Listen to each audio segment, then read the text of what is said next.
Retire Indian army officer और aviation expert captain अभिनव डोगरा का कहना है कि राफेल फाइटर जेट चीन के J-10C से ज़्यादा ताकतवर और बेहतर है। ये बात उन्होंने मई 2025 में भारत और पाकिस्तान के बीच हुए तनाव को देखते हुए कही। उन्होंने बताया कि यह सिर्फ हवाई लड़ाई नहीं थी, बल्कि इसमें ज़मीन, आसमान और साइबर अटैक तीनों चीज़ें शामिल थी। मतलब ये एक मॉडर्न वॉर था जिसमें राफेल ने काफ़ी अच्छा परफॉर्म किया और अपनी ताकत साबित की। शुरुआत में चीन ने दावा किया था कि उन्होंने कई राफेल फाइटर जेट को मार गिराया है, लेकिन बाद में उन्होंने ये दावे वापस ले लिए। असल में ये सारा भ्रम फैला गलत जानकारी की वजह से।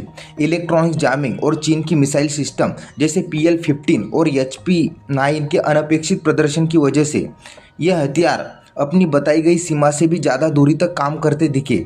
इसके बावजूद कैप्टन अभिनव डोगरा का मानना है कि राफेल ने इतनी मुश्किल परिस्थितियों में भी अपनी ताकत और युद्ध कौशल से बाजी मार ली। तकनीकी तुलना करने पर यह साफ होता है कि राफेल J-10C से कई मामलों में आगे है। राफेल में 2 इंजन होते जबकि J-10C में सिर्फ एक। इसी वजह से राफेल ज़्यादा वजन लेकर उड़ सकता है और ज़्यादा दूर तक जा सकता है। बाहरी फ्यूल टैंक के साथ लगभग 3700 किलोमीटर तक ये विमान उड़ सकता है। राफेल में स्पेक्ट्रा नाम का एक एडवांस इलेक्ट्रॉनिक्स वॉरफेयर सिस्टम लगा है जो उसे दुश्मन के हमलों से बचने में मदद करता है। हालांकि स्पीड की बात करें तो J-10C थोड़ा तेज है। ये मैक 2.2 की रफ्तार से उड़ सकता है, जबकि राफेल मैक 1.8 तक जा सकता है। दोनों फाइटर जेट राफेल और J-10C में कई एडवांस रडार लगे जो ये लंबी दूरी की हवा में मार करने वाली मिसाइलें ले जा सकते हैं। राफेल के पास मेटीरियो मिसाइल जिसकी करीब रेंज 150 किलोमीटर है, वही J-10C के पास PL-15 मिसाइल जिसकी रेंज 145 किलोमीटर से ज़्यादा बताई जाती है। लेकिन बात सिर्फ मिसाइल की नहीं है। राफेल की एवियोनिक्स, सेंसर सिस्टम और इलेक्ट्रॉनिक्स वॉरफेयर तकनीक ज़्यादा परिपक्व और भरोसेमंद मानी जाती है।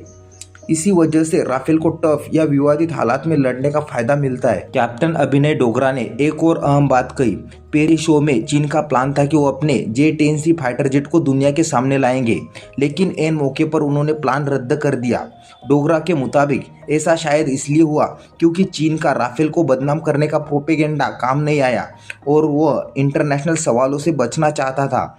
इसे ग्लोबल मंच पर शर्मिंदगी से बचने की एक चालाक रणनीति माना जा रहा है। ऑपरेशन सिंदूर के दौरान पाकिस्तान ने भारत पर 300 से 500 ड्रोन से हमला किया, लेकिन भारत ने जवाब में अपनी लेयर वाली एयर डिफेंस सिस्टम की ताकत दिखा दी, जिसमें आकाश मिसाइलें, भारद्वाज और D4 एंटी ड्रोन सिस्टम और यहाँ तक कि पुरानी EL-70 गन तक शामिल थी।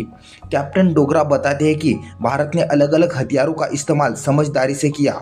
महंगी मिसाइलें सिर्फ बड़े और खतरनाक टारगेट के लिए इस्तेमाल की गई, जबकि सस्ते हथियारों और खास सिस्टम से छोटे और सस्ते ड्रोन रोके गए।